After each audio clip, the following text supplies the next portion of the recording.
Just a little over a year. Do you fear that Rick James or his associates will come after you? Is that why you're in disguise now?" The man across from the camera shifted, voice low, face blurred. "Absolutely, yes, very much." He sounded less angry than exhausted, as if the memory itself still burned. He said he had been deeply disappointed in Rick, maybe even furious with him. And like so many people who crossed paths with legends, he had watched another artist step into a spotlight that once felt like it belonged to someone else. They called Rick James the king of punk funk, a wild icon, a super freak. But before his death in 2004, Rick himself was believed to have whispered a confession that stunned anyone who heard it. "The world never knew who I really loved and who I was hiding from." For decades, the music business presented Rick as a sex-crazed outlaw, a chaos machine powered by drugs, scandals, and raw ego. But behind the headlines and mugshots, there was a man living a double life. A man who, according to people closest to him, was terrified that one forbidden desire could erase everything he had built. From secret companions in 1968 Toronto, to hidden nights at Studio 54, to a 3-day disappearance in Minneapolis with a superstar some insiders still refuse to name, Rick carried a secret the industry reportedly worked overtime to smother. And when he finally tried to put the truth on paper, the last 27 pages of his memoir were said to have vanished after his death. Tonight, we open the file Rick James never got to finish the story he feared might cost him his life. Chapter 1. Born into Chaos. Every story about Rick James seems to start the same way, with danger, with fire, with chaos. But the truth is, the chaos didn't begin when the world met him under stage lights. It started long before the fame, long before the scandals, long before the funk. It began inside a cramped duplex on East Ferry Street in Buffalo, New York, where a skinny boy named James Ambrose Johnson Jr. was learning, very early, that the world was not designed to keep him safe. Rick was born in 1948, the third of 8 children. His father, a singer who never made it past barroom stages, walked out when Rick was still too young to fully understand what abandonment meant. What he left behind were a stack of records and a faint echo of talent raw material Rick would later turn into armor. His mother, Mabel, was suddenly alone with 8 mouths to feed. By day, she picked up whatever work she could find. By night, she moved through the shadows of Buffalo's street economy, running numbers, dealing with bar owners, negotiating with men the neighborhood kids were taught to avoid. Rick studied that world like homework. He learned that survival required charm, silence, and a sixth sense for danger the moment it stepped into a room. Neighbors would later say Rick grew up around pimps, hustlers, and washed-up jazz musicians. He watched men pass out on couches, watched women slap life back into them. He watched deals sour in an instant and noticed that police only appeared when there was something in it for them. In that environment, Rick didn't just grow up, he hardened. He learned to fight, to lie, to run, and when necessary, to perform. He discovered that a song could distract a room long enough for people to forget how hungry they were. He learned that secrets, the right secrets, could keep a person breathing. But he also learned something else, something he kept even quieter. In those overpacked rooms, thick with cigarette smoke and cheap whiskey, Rick began to realize he was different. Not just musically, not just emotionally different, in a way he didn't yet have words for. He found himself drawn to certain boys the same way he was drawn to the rhythm on a Marvin Gaye record. Quietly, fearfully, tenderly. It was a realization he shoved so deep inside himself that for years he almost managed to forget it was there. By 16, Rick had already been arrested. He had already joined a gang. He had already learned how to slip in and out of trouble like smoke escaping a cracked window. When the Vietnam War draft came for him in 1965, he didn't wait for the letter to decide his fate. He ran. Some people say he panicked. Others insist he was simply protecting the last thing he had left, his freedom. But those who believed they knew him best offered another explanation. Rick had spent his entire childhood fighting to survive. He wasn't about to die in someone else's war.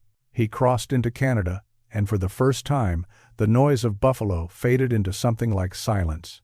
Toronto in the late 60 seconds was a strange kind of refuge, a city humming with artists, travelers, runaways, and musicians who played not for glory, but because they'd made it through another day. Rick slid into that scene like he had always been meant to be there. He joined a band called the Mina Birds, and for the first time in his life, he wasn't running from the streets, the police, or the draft board. On paper, he should have felt free. In some ways, he did. But what happened next was something even Rick himself reportedly never expected. It was 1968 when he met him, the Canadian guitarist whose name never appears in any official biography. The man Rick would later describe in private conversations as my first real connection. Those who claimed to be there remember late nights when the others had already left the studio and only those two remained. They would play until sunrise, talking in low voices, laughing in the quiet way people do when they're guarding something fragile. One former bandmate recalled walking in on them, once sitting close, knees nearly touching, speaking in a tone he had never heard from Rick before. Soft, almost shy. Toronto gave Rick James a kind of breathing room he'd never known. It offered him a glimpse of who he might have been if the world had been kinder. And for a short moment, he let himself feel something that frightened him more than the draft notice he had fled. Affection.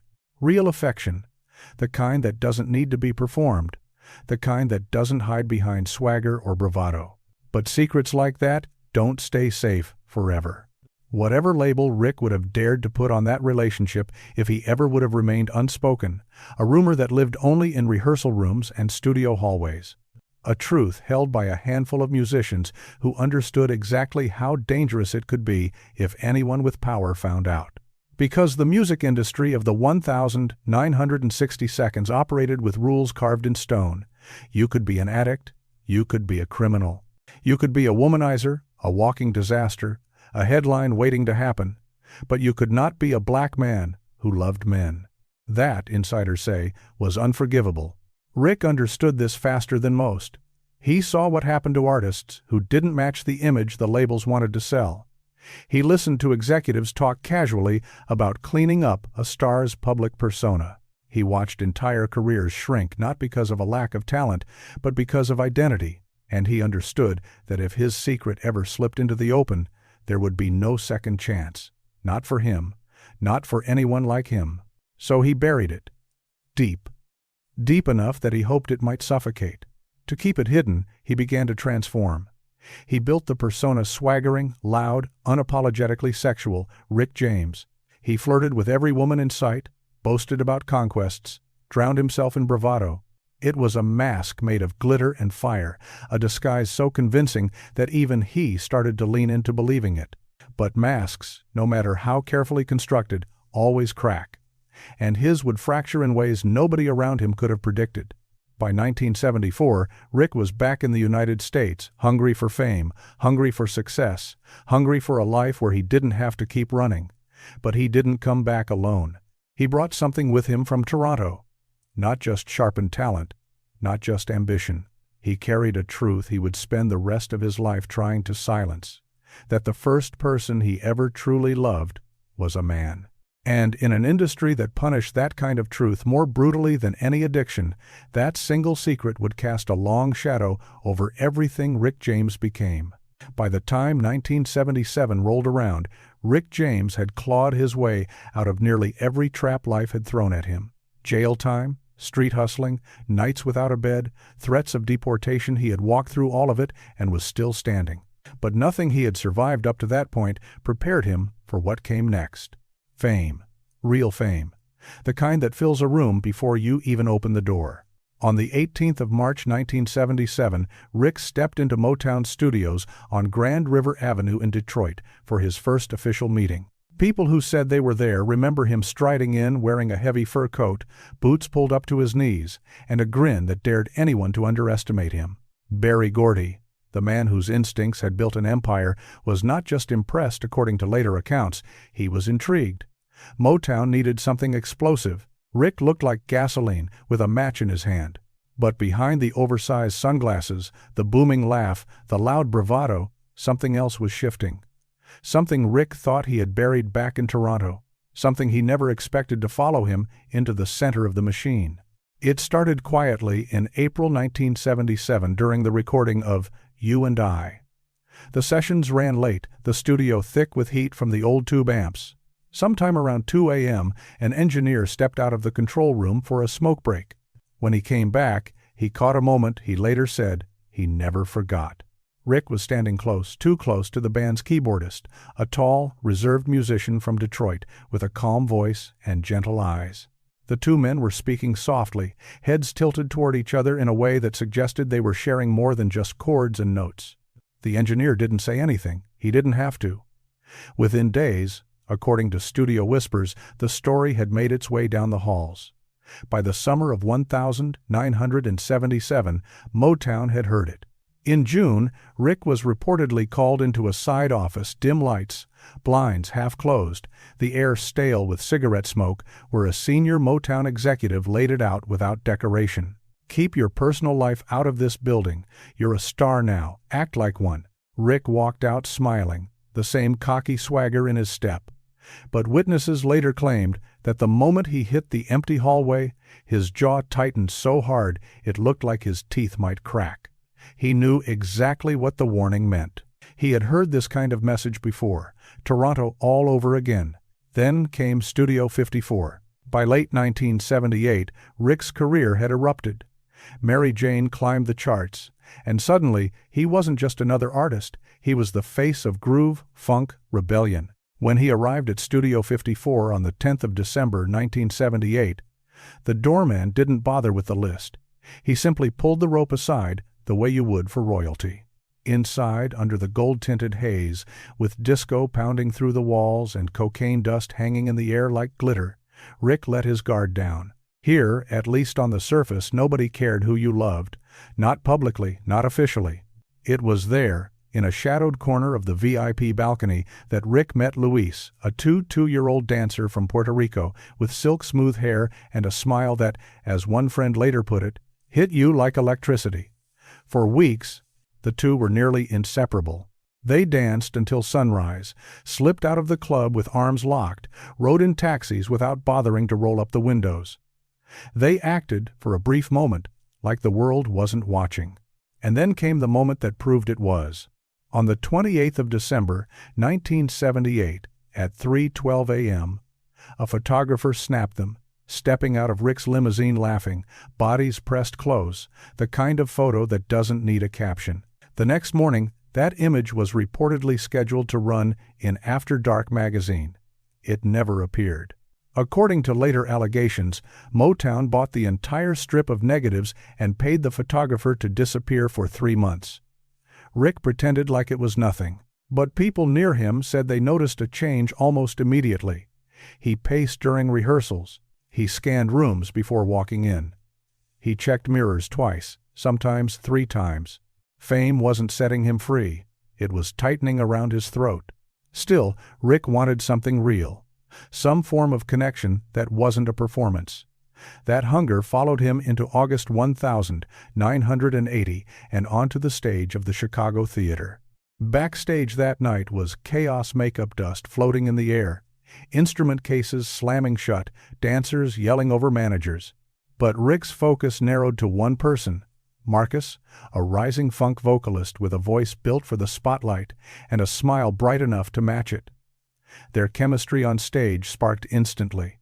Off stage, it grew into something quieter, more dangerous. On the 14th of August 1980, after the encore, a sound technician opened the wrong dressing room door.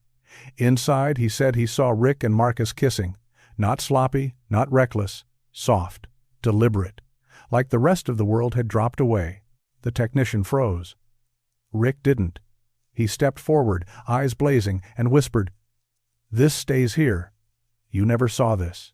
Within minutes, according to people familiar with Motown's methods, security locked down the hallway, confiscated film, escorted the technician to a private office, and had him sign a non-disclosure note. No letterhead, only pressure.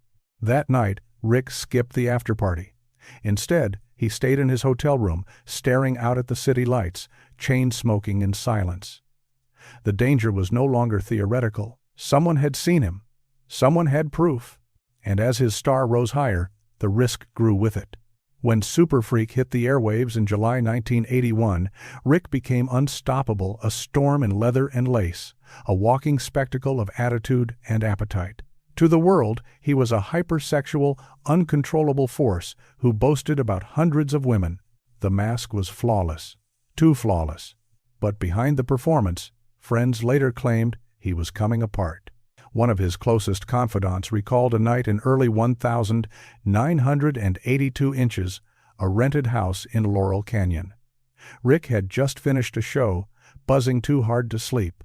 He sat on the floor with his back against the wall, staring into a glass of whiskey like it held a confession.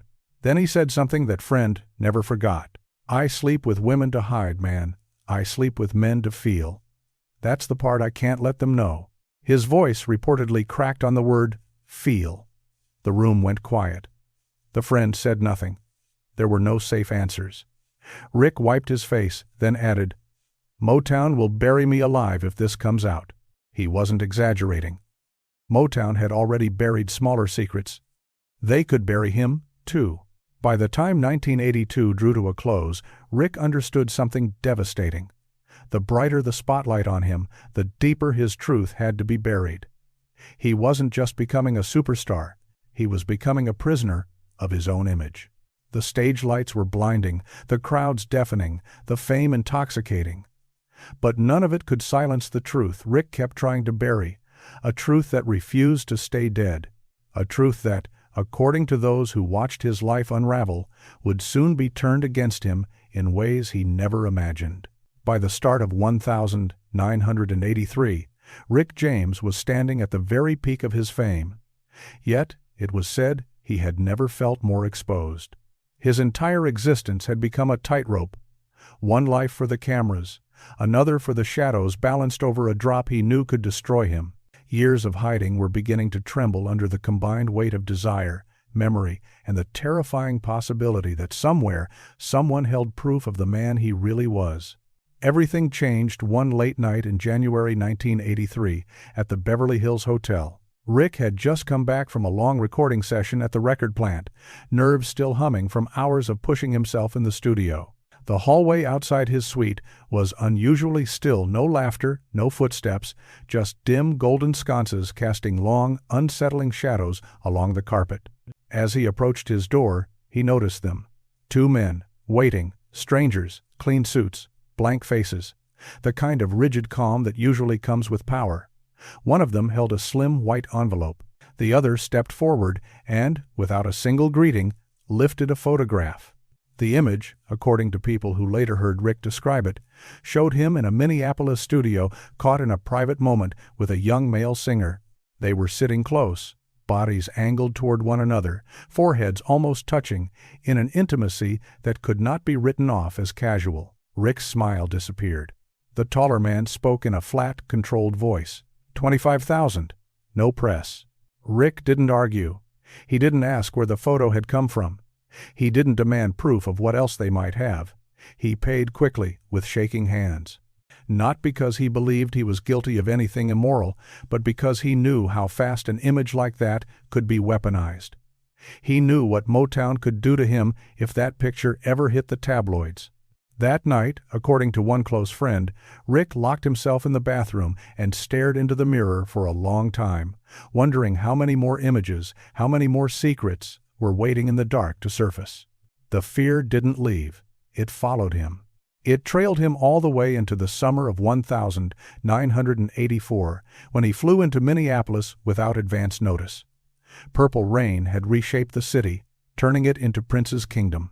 Rick, both threatened by and fascinated with that power, slipped into town under an alias, as if he were on the run from something that had no face. On July 13, he checked into the Leamington Hotel using the name Richard Shaw. Staff members later recalled how tense he seemed, how he kept looking over his shoulder, how his pace quickened every time the elevator doors slid shut behind him. Then, without warning, Rick simply disappeared. He didn't check out, he didn't leave a message. For 3 days, there was no trace of him, no sightings, no calls, nothing. At 5:17 a.m., 3 days later, he walked back into the lobby. His shirt was wrinkled like he'd slept in it, his eyes glassy, his movements slow and distant. Witnesses said he moved like a man stepping out of a dream he wasn't ready to wake from. For decades, rumors circled those missing days. Some people claimed he spent them in a private rehearsal studio with a musician connected to Prince's circle.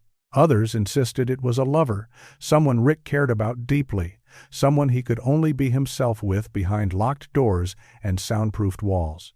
What most accounts agree on is this. When Rick left Minneapolis, something in him had shifted. He became more guarded, more suspicious, more afraid. That fear only deepened as 1985 unfolded. Cocaine, once a temptation, turned into a shield, a way to dull the thoughts that stalked him from city to city. Friends reportedly noticed new rituals, checking behind curtains before speaking, unplugging phones before having private conversations, refusing to undress unless the lights were completely out. One dancer who had toured with him summed it up in a single sentence. Rick wasn't scared of overdosing. Rick was scared of being outed. It was the kind of fear that can make a man sweat even in the dead of winter. Then came March 1986, the moment when everything snapped. Rick had been seeing a young male dancer in Los Angeles, someone ambitious, magnetic, desperate for a shot at fame. Their relationship was passionate, volatile, and suffocated by secrecy. One night, after a heated argument, the dancer exploded. He threatened to sell their story to a tabloid. According to those who heard about the confrontation, Rick froze. Panic surged through him. A scandal like that wouldn't just damage his reputation, it could incinerate his entire career, his catalog, his legacy. Within 48 hours, Motown reportedly stepped in, sending 2 executives to negotiate behind closed doors. The dancer left the city soon after. His name stopped appearing on audition lists. He never joined another major touring company again. When it was over, when the immediate danger had passed, Rick is said to have collapsed into a chair, shaking, tears running through his hands. He wasn't afraid of legal trouble or financial punishment. He was afraid of exposure. By late 1986, Rick was unraveling. Publicly, he was still playing the wild funk rebel, the leather, the rage, the loud sexuality. Privately, he was falling apart piece by piece. He picked fights in bars, he tore up hotel rooms, he slept with strangers just to feel something other than dread. One producer remembered Rick walking into a studio one afternoon looking hollow, voice ragged from too many nights spent whispering in the dark. He wanted to feel powerful, the producer later said, because inside he felt hunted. The breaking point came in early 1987. Inside a house overlooking the canyon, Rick sat near a window, the Los Angeles skyline glowing beneath him like scattered embers. On the table beside him were lines of cocaine, a half-empty bottle of Courvoisier, and a notebook filled with unfinished lyrics. He wasn't writing. He wasn't talking. He just stared out at the city like it was a jury waiting to deliver a sentence. A close friend strummed a guitar softly nearby, hoping to pull him back from whatever edge he was standing on. After a long silence, Rick gently pushed the guitar aside and whispered something almost too low to hear. "I keep waiting for someone to destroy me." The friend didn't understand. So Rick clarified, his voice cracking under the weight of the words. "Not the drugs, not the cops. The truth, man. If they find out who I've loved, I'm dead." Then he broke. Not with the loud, dramatic explosions the public associated with him, but with the quiet, suffocating grief of a man who has run out of places to hide. By the end of that year, one thing was painfully clear. To the outside world, it looked like drugs were killing Rick James. But according to those who watched him closely, the poison wasn't just in the powder or the bottle. It was in the fear. Fear of being exposed. Fear of losing everything. Fear of loving someone he was never allowed to name. Rick James was not simply living a double life. He was drowning in one. By the time the year 2000 arrived, Rick James was no longer the wildfire the world had seen in the 1980 seconds.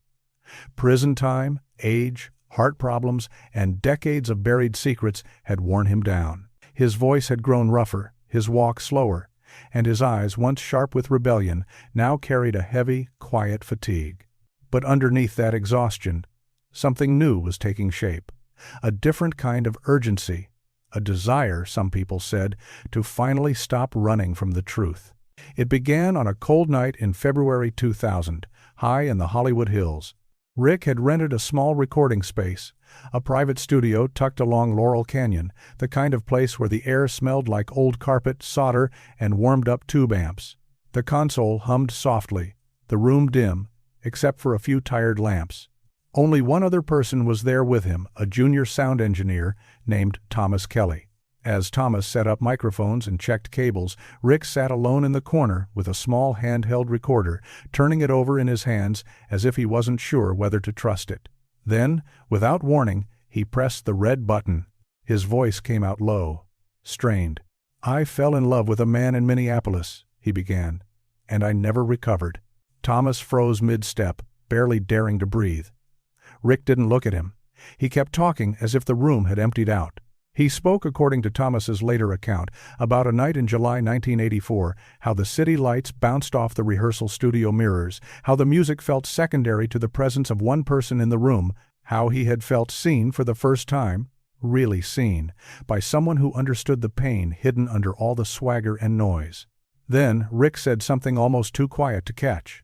"I think that was the real me," he murmured, "and I buried him." Thomas would later insist Rick's hands were shaking the entire time. The recording ended without ceremony. Rick clicked the device off, slipped the cassette into his pocket, and the tape was never seen again. It became one more missing artifact in a life filled with vanishing evidence. Months passed. The mask stayed on, at least in public. In October 2002, another brief fracture appeared. This time it happened in a private interview room in West Hollywood. The sit-down was supposed to be routine promotion for his memoir, a conversation about music, legacy, fame. But once the official cameras were off, Rick reportedly asked the producer for 5 minutes, off the record, 5 minutes of honesty. The producer agreed. Those 5 minutes never aired. They never even made it onto the official logs.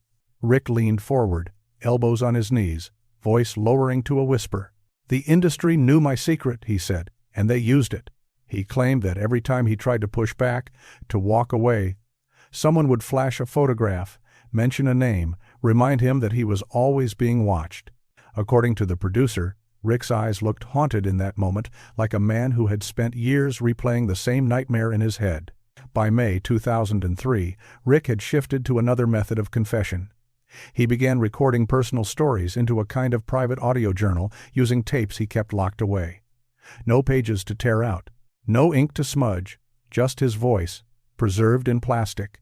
One of those sessions reportedly took place on May 12 inside a rented home studio in Burbank. A soft keyboard loop played in the background, just a simple progression, circling like a thought he couldn't shake. Rick paused, then said, "There was a man. The kind of love that doesn't fit in this world. I hurt him. I hid him. I chose my career over the truth, and it's the only thing I regret." Minutes later, you could hear his voice break on the tape, or so those who claimed to have listened to it described.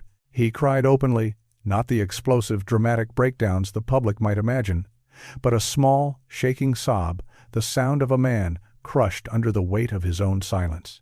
The final and most unsettling confession came the summer of 2004, exactly 1 week before Rick James died. A close friend named Patrick Mitchell visited Rick at his home in Toluca Lake. It was a hot evening, the kind of dry heat that clings to your skin even after the sun goes down. The ceiling fan turned lazily overhead. The house was quiet in that particular way that feels like everything has already been decided. Patrick later said Rick wasn't high, wasn't drunk. If anything, he seemed strangely calm. They sat in the living room, half watching the TV with the sound low, talking about small things, when Rick suddenly cut through the idle chatter. "I'm going to tell the world before they bury me," he said. Patrick asked him what he meant. Rick leaned back, exhaled, and replied, "The part of my life they never let me speak, the men, the love, the truth, all of it." He gestured toward a stack of papers on the coffee table pages from his unfinished memoir.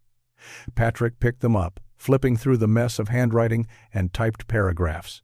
The script was uneven, sentences crossed out, margins filled with memories that looked too raw for a ghostwriter to polish. Then Patrick noticed something strange. Sections that should have been about Minneapolis. Toronto, Studio 54. The men who had mattered. There were gaps, places where entire chunks had been torn out, pages gone, cleanly removed, leaving only the thin scars of ripped paper at the spine. Rick James died on the 6th of August, 2004. Within 48 hours, the remaining manuscript, nearly 200 typed pages, was delivered to his publisher. 27 pages were missing. Not random, not scattered, all of them from the section Rick had been working on in his final month. All of them, according to those who saw earlier drafts, focused on his relationships with men. Those 27 pages have never been found, not by his family, not by the publisher, not by the estate. When Patrick asked about them, he claimed someone close to the process simply told him, "It's better this way." But he never accepted that answer, because he remembered what Rick had said that last week, words spoken softly, like a confession or a warning, or maybe both. "They're going to erase the truth again," Rick told him, "unless someone keeps it alive." And in the years that followed, as fragments of his story began to surface, people finally started to understand something devastating about the man behind the legend. Rick James did not spend his final years afraid of death. What he feared, more than a failing heart or another arrest, was the possibility of leaving this world without ever being truly known. When Rick James died on the 6th of August 2004, the world mourned the wild icon, the funk outlaw, the man whose music seemed to explode off the stage. TV specials replayed the same clips. Headlines repeated the same phrases. The legend was loud. Inside certain offices tied to Motown and its legacy, though, there was no spectacle, only motion. Phones rang, doors shut, files were moved, and, according to people familiar with that world, a quiet process began almost immediately, the reshaping of Rick James's legacy. In the first week after his funeral, family members gathered at his Los Angeles home to sort through what he left behind. The house still carried his presence, incense lingering in the air, stacks of old vinyl leaning against walls, notebooks scattered across desks. Half-finished bottles of liquor sat beside unfinished lyrics. Dozens of tapes lay in drawers like trapped voices, waiting for someone brave enough to press play. But what his sister and nephew reportedly found in the top drawer of his writing desk was something very different from the chaos surrounding it. A manuscript. The book he had been working on during the final months of his life. At first glance, it looked complete, nearly 200 pages, neatly stacked and clipped. But the deeper they read, the more obvious the absence became. Whole pieces of the story were missing. 27 pages were gone. Exactly the same 27 pages Rick had told his friend Patrick he was ready to reveal before he died. The pages said to have detailed the men he loved, the nights in Minneapolis, the secret connection in Toronto, the dancer he almost walked away from everything for. Those pages weren't lost. They hadn't slipped under a couch or fallen behind a shelf. They had been removed. Carefully. Cleanly. Someone had made a choice. No one in the family could explain who took them or when. But the timeline was brutally simple. The missing pages disappeared sometime between Rick's death and the manuscript reaching the publisher's desk. A 48-hour window. 2 days in which someone had access, authority, and a reason. From that moment on, Rick's truth wasn't just ignored. It was erased.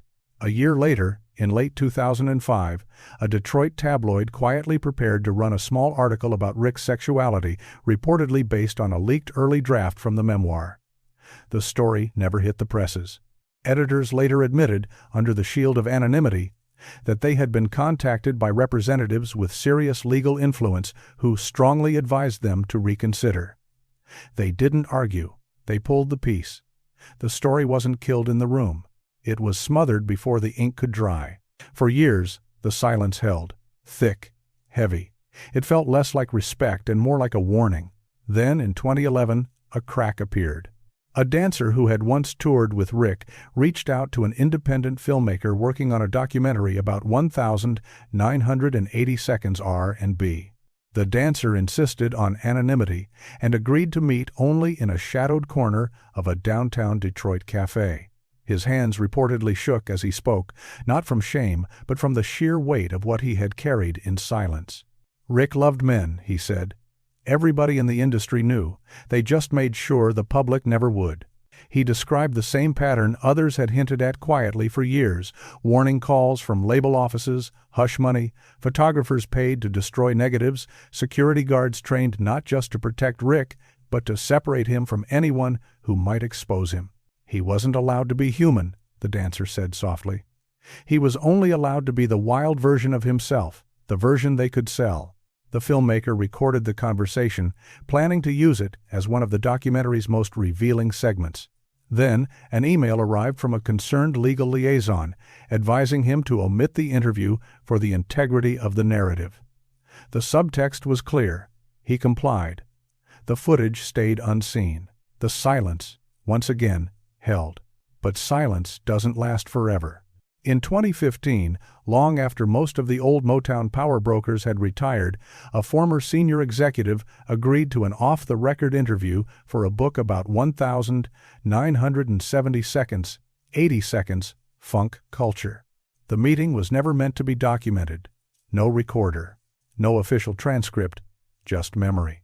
The writer secretly taped it anyway. In that leaked audio, the executive said something that stunned even hardened fans and industry watchers.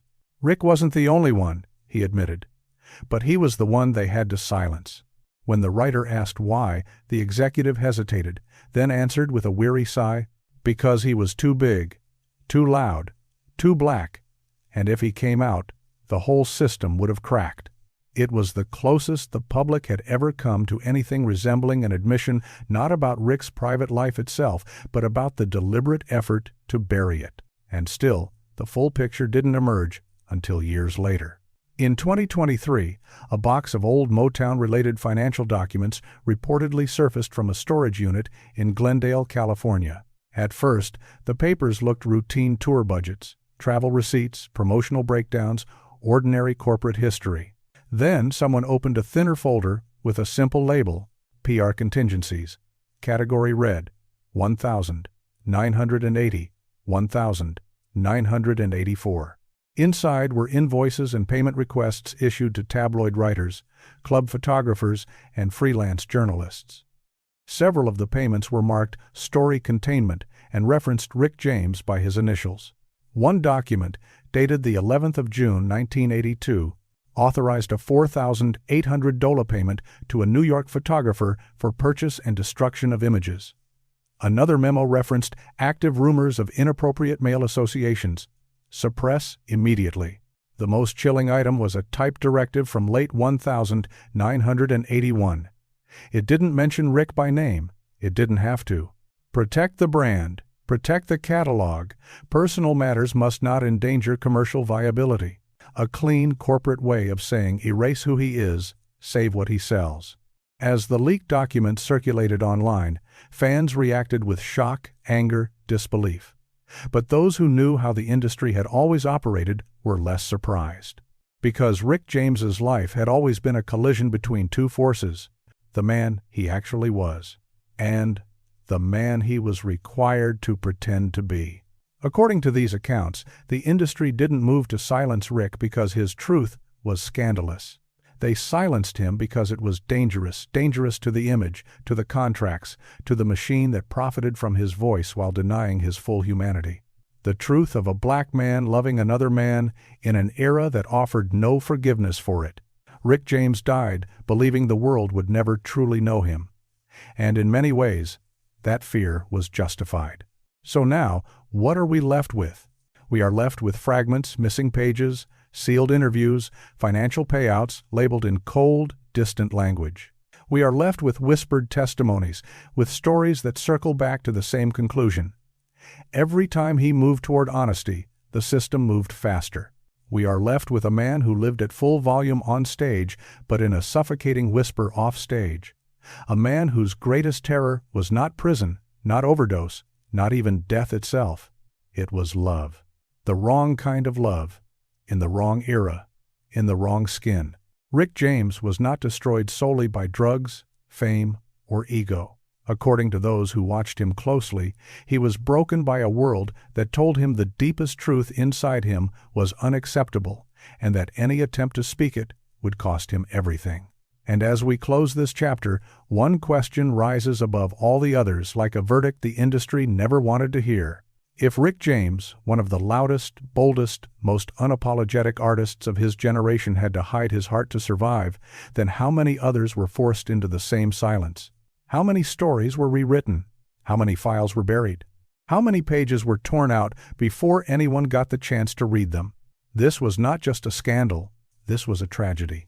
The tragedy of a man whose music shook the world, but whose truth the world was never allowed to fully see. And if you believe this story deserves to be told in full, if you believe truth should outlive the silence, then remember this moment. Because in many ways, this is